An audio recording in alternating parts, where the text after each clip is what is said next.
नमस्कार भाइयों, आप सभी का बहुत बहुत स्वागत है आपके अपने करेंट हेवन के यूट्यूब चैनल पर। हम लोग देखेंगे कि यूपी एलटी ग्रेड का जो एग्ज़ाम डेट है, संभावना है कब तक हो सकता है इस कोर्ट केस के बाद। जैसा कि आपको पता है, अभ्यर्थियों ने कई सारे मामलों में कोर्ट केस किया हुआ है, तो हम लोग देखेंगे कोर्ट केस क्या है। इससे पहले हम लोग देख लें, अगर आप भी यूपी एलटी ग्रेड की तैयारी बहुत ही बेहतरीन तरीके से करना चाहते हैं तो हमारे चक्षु प्रकाशन की बुक सभी सब्जेक्ट की अवेलेबल है। आप इसे परचेज करें, चाहे आप किसी भी सब्जेक्ट से एलिजिबिलिटी अपना हों।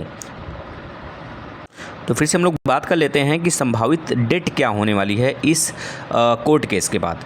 सबसे पहले हम लोग बात कर लेते हैं कि कोर्ट केस किस चीज़ों पे किया गया है। देखिए प्रशिक्षुओं, जो एनसीटी होता है उसके गाइडलाइन के अनुसार अगर कोई भी चीज़ें नहीं होती हैं शिक्षा जगत में, जो हमारा टीचर की वैकेंसी आती है, तो उस पर अभ्यर्थी कोर्ट केस कर सकते हैं, क्योंकि उनको एक तरह से आज़ादी है, फ्रीडम है। तो पहला केस इसलिए किया गया है कि गाइडलाइन के अनुसार, एनसीटी के गाइडलाइन के अनुसार बीएड के साथ सीटेट यूपीटेट को भी अनिवार्य किया जाना चाहिए एक सुदृढ़ और एक अच्छे टीचर को प्राप्त करने के लिए। तो इस बात के लिए किया गया, क्योंकि हमें पता है कि भाई हम लोग सीटेट और यूपीटेट का कोई भी ऐसा ऑप्शन हम लोग के फॉर्म में फिल करते समय नहीं था।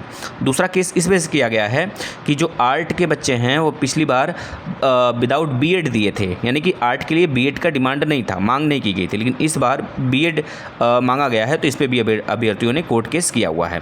तो इस सब चीज़ों को देखते हुए अगर देखा जाए, कोर्ट केस के पहले जो संभावित डेट निकल के आ रही थी नवंबर दिसंबर, लेकिन अगर ऐसे ही मामला चलता रहा तो कोर्ट केस यानी कोर्ट ने इस भर्ती को शायद विराम दे सकती है, या फिर आगे एग्ज़ाम टलते जा सकते हैं, जैसे कि यूपी टीजीटी के हैं। तो संभावनाएं तो कुछ कहा जा सकता है, अगर ये चीज़ें सुलझ जाती हैं तो जनवरी, फरवरी या फिर दिसंबर के एंड तक लिया जा सकता है आपका एग्ज़ाम। धन्यवाद प्रशिक्षुओं।